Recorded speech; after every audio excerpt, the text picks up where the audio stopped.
Vitthalwadi police station अंतर्गत सदरची घटना काल रोजी घडली होती. यामध्ये आपण FIR रजिस्टर केलेली आहे. संबंधित आरोपीचा पूर्व रेकॉर्ड आहे आणि त्याच्यामध्ये तो संबंधित आरोपी विरुद्ध गुन्हे दाखल आहेत. आणि त्यामध्ये कालचा गुन्हा दाखल झाल्यानंतर विठ्ठलवाडी पोलीस स्टेशन अंतर्गत तपास पथकाद्वारे तपास सुरू आहे.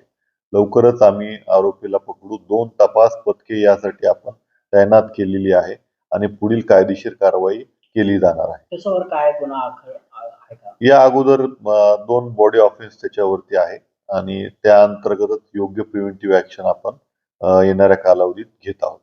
त्याच्यावर कसाला एक वार केला होता, करायचा पद्धत केला होता? त्यामध्ये चालत असताना त्यांची बोलाचाली झाली.